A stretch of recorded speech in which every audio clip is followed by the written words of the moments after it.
Greetings, good people. Today's Wednesday, September 9th, 2020.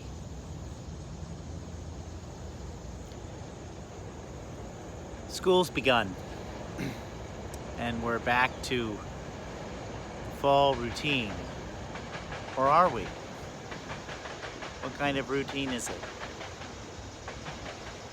Early on in the pandemic, I talked about the importance of having a schedule and setting kind of a rhythm. Some of you may have done that, some of you may not have done that. I know I have. And I do know that there are times when I have gone off that rhythm. And the more I have done that, the more scattered, the more angry, the more difficult I have found it myself. And so I'm just kind of getting back on personally onto my own rhythm again. The last 2 weeks have been rather difficult for me personally.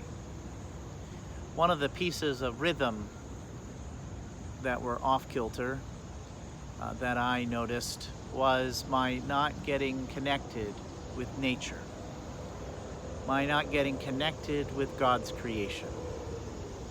And so here I stand today on the banks of the Schuylkill River at a park not far from my home. Behind me is a train track. You may see the train go by, and over to the right they're working on a new pedestrian bridge that will connect this park with another park on the other side of the river. They're preparing for the future.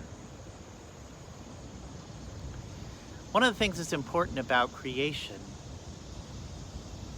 is that if you look closely, it is what it is. It is how it creates itself to be.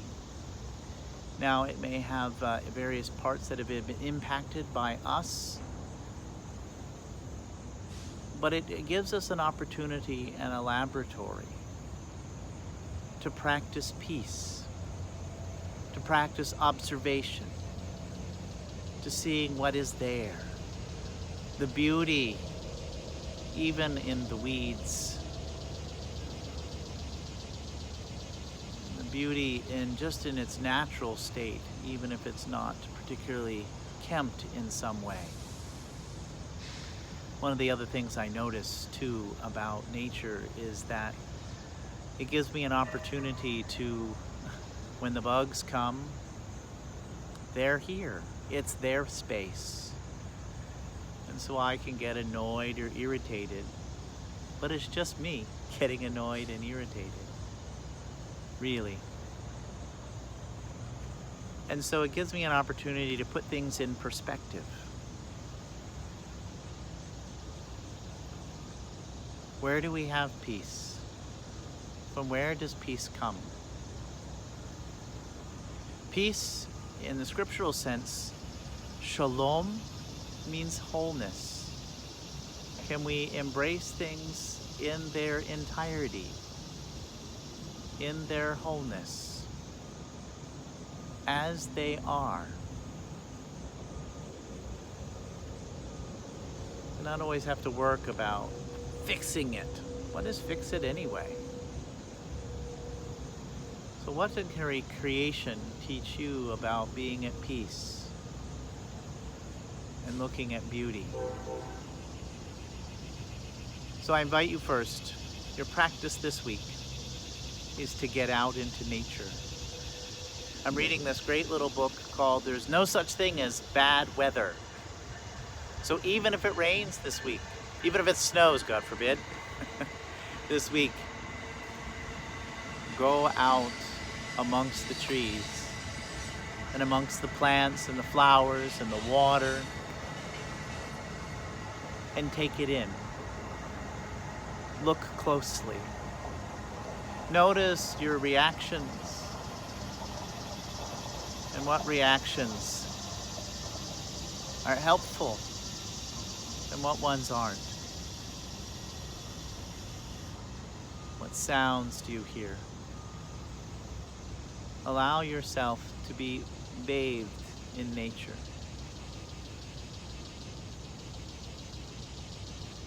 I'd like to close this time with a little prayer.